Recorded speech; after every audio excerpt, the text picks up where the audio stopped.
So these are the spacers for the, this is the spacers for the battery stand, right?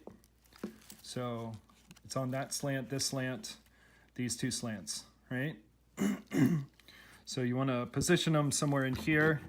I just use these, they're 8s. Sorry, they're 8s.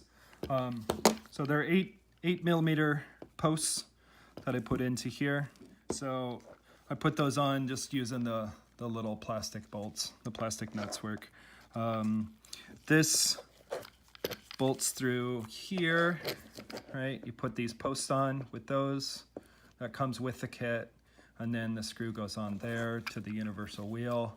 I might upgrade that later. Anyway, and I put additional spacers on here. So that's 6. Looks like it looks like a 6. That are these spacers at the top to give it a little bit of additional height. Because this was high enough where the battery was rocking, and I put it on there.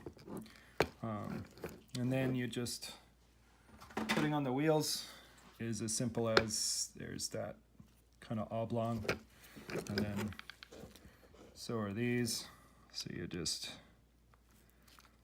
fit them on and smash them on.